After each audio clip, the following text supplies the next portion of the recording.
Good morning. आज हम देखेंगे कोऑर्डिनेट्स के उल्टे योग की परिकल्पना। यह एक तरह से असमानता को बताता है। कोऑर्डिनेट्स का ये उल्टा यू वक्र, मतलब इसमें एक्स अक्ष पर GNP पर कैपिटा और तथा वाई अक्ष पर गिनी कोएफिशिएंट को दर्शाया गया है।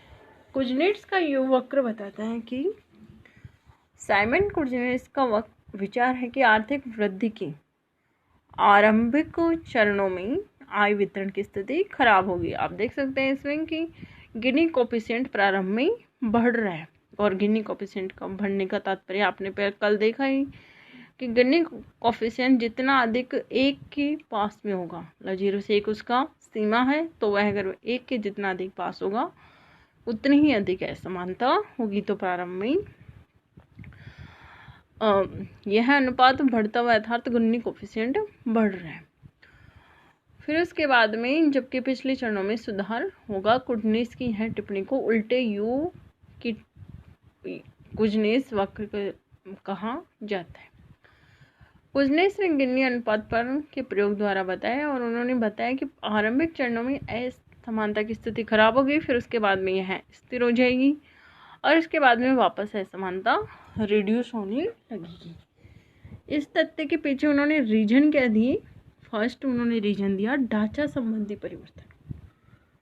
प्रारंभिक वृद्धि किस सिद्धांत पर के अनुरूप होती है? लेविस मॉडल के अनुरूप, अर्थात आधुनिक औद्योगिक क्षेत्र पर ध्यान केंद्रित होता है, जहां रोजगार सीमित परंतु मजदूरी और उत्पादकता ऊंची होती है। मतलब रोजगार कम लोगों को मिलता है और मजदूरी और जो उत्पादकता होती है वह ऊंची होती है, जिससे क्या होता है कि असमानता ज़्यादा बढ़ती है। इसका दूसरा कारण यह है कि जैसे एक देश पारंपरिक अवस्था से आधुनिक अवस्था में प्रवेश करता है, तो आधुनिक क्षेत्र के विकास के फलस्वरूप कोऑर्डिनेट्स वक्र का निर्माण होता है। मतलब पारंपरिक जो अवस्था है उसके बाद से अगर वह आधुनिक अवस्था में जाता है तो फिर कोऑर्डिनेट्स का वक्र का निर्माण होता है। कोऑर्डिनेट्स के उल्टे योग की परिकल्पना वाद विवाद का विषय है। कुछ विकास अर्थशास्त्री इस विचार से सहमत है और कि बढ़ती और घटती असमानता का क्रम अनिवार्य है। जैसे ताइवान, दक्षिण कोरिया, चीन, कोस्टा रिका और श्रीलंका के उदाहरण स्पष्ट करते हैं कि आय के उच्चतम स्तर पर असमानता घटती है, बढ़ती नहीं। और इस सिद्धांत के बारे में कई प्रकार के विचार हैं। इसमें यू परिकल्पना पर एक नोट भी है जो सरमन रॉबिन्सन ने दिया था। उनके द्वारा बताया गया कि यू परिकल्पना को एक बहुत सरल मॉडल द्वारा भी बताया जा सकता है। यह केवल एक मान्यता पर आधारित है कि अर्थव्यवस्था को दो क्षेत्रों में, जैसे कि लेविस ने बताया, फायरेनिस ने बताया, है ना, दो क्षेत्रों में, कि एक पारंपरिक क्षेत्र और दूसरा आधुनिक क्षेत्र है, जिनमें आय वितरण ढांचा भिन्न है और दोनों क्षेत्रों की जनसंख्या वृद्धि में एक रूपता है। मतलब दोनों क्षेत्र जो है उनकी जनसंख्या वृद्धि समान रूप से बढ़ रही है।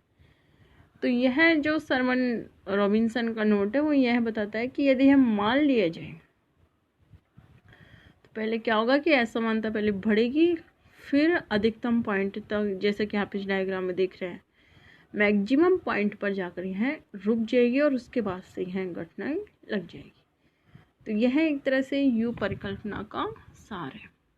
तो कोऑर्डिनेट्स का कई बार ऑब्जेक्टिव में पूछ लिया जाता है कि कोऑर्डिनेट वक्र, फर्स्ट बात को कि कोऑर्डिनेट का उल्टा यू वक्र किसकी माप बताता है। तो फर्स्ट ये असमानता की, फिर सेकंड मतलब इसमें क्वेश्चन बन सकता है कि यह क्या बताता है। तो प्रारंभ में इसमें असमानता बढ़ती हुई, मतलब यह बताता है कि प्रारंभ में असमानता बढ़ती है देश की GNP बढ़ने से, फिर यह मैक्सिमम पॉइंट पर जाकर स्थिर हो जाते हैं, फिर उसके बाद से यह घटने लगती है। ये था कोऑर्डिनेट्स का यू वक्र की परिकल्पना। ठीक है, धन्यवाद।